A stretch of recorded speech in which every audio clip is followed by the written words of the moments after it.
boy, the news around Amazon's The Rings of Power keeps getting more ridiculous, although in fairness, I kinda saw this one coming. According to The Hollywood Reporter, Amazon ghosted Peter Jackson. Quote, the Oscar-winning director of The Lord of the Rings and The Hobbit trilogies reveals the studio asked him to be involved with its upcoming mega-budget series The Lord of the Rings, The Rings of Power, and promised to send him scripts, then never contacted him again. They asked me if I wanted to be involved, writer-producer friend Walsh and I said, that's an impossible question to answer without seeing the script, Jackson recalled to Scott Feinberg on the Hollywood Reporter's Awards Chatter podcast. So they said, as soon as we get the first couple of scripts, we'll send them to you. And the scripts never showed up. That's the last thing I heard, which is fine. No complaints at all. I'm not surprised by that. According to Jackson, Amazon approached them about 4 or 5 years ago. I bet it took the showrunners all that time to write scripts they could actually use, and by the time they did, they probably found out about the rift between PJ and the Tolkien estate. Basically, Christopher Tolkien, who managed his father's work until he died in 2020, hated the Lord of the Rings films and didn't want Jackson anywhere near his father's work again. Quote, Christopher Tolkien has previously slammed the trilogy in the press as eviscerating his father's books, claiming they turned his novels into action movies for young people that lacked beauty and seriousness. I would disagree with those positions about the Lord of the Rings films. The best moments in The Two Towers are the Aragorn and Arwen scenes, and they're absolutely beautiful scenes, and the general tone of the films is as serious as it gets. But having read the books, I do understand how Christopher gets there. The book is basically unfilmable. There's no way to take what's on the page and put it on screen without changing something. I mean, you try filming the Council of Elrond unaltered. Go on, do it. I dare you. I double dare you, motherfucker, try it. And when you stop crying, come and tell me about it. You're gonna have to change things to make it work on film, especially with the time constraints. A TV series eliminates some of that, but again, you can't have 4 episodes of people just talking and singing songs with nothing happening.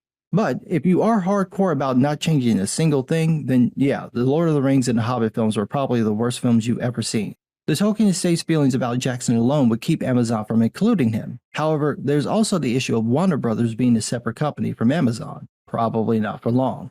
The show really can't be connected to the Jackson films for legal reasons, unless the two companies work out a deal. However, there's no rule saying that the people who worked on those films can't work on the show. After all, Weta and Howard Shore are involved, as was John Howe, David Salo, and Tom Shippey. There are many people who worked on the films now working on the show, so technically Peter Jackson, Fran Walsh, and Philippa Bowens could consult, write, or direct episodes. It just wouldn't play well to make it look like this is part of the WB versions when it really isn't.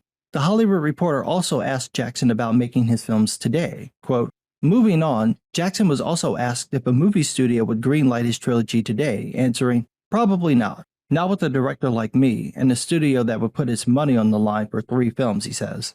So true and yet so sad. The risk New Line took with Jackson paid off in the end.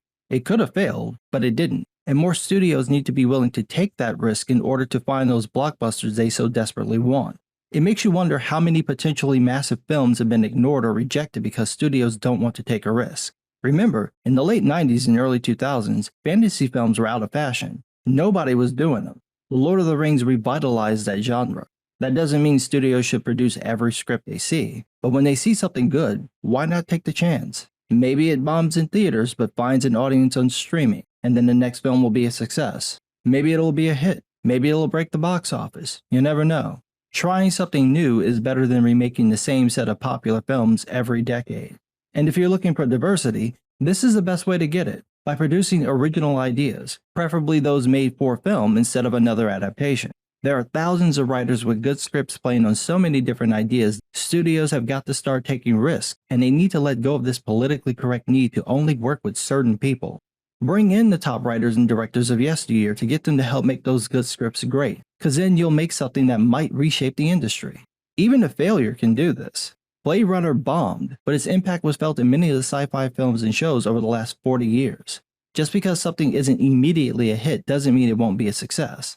That movie happened because someone took a risk, and yes, I know it was another adaptation. Let's start doing more of that risk-taking, and maybe you'll find the next Peter Jackson too. But what do I know? I'm just some guy.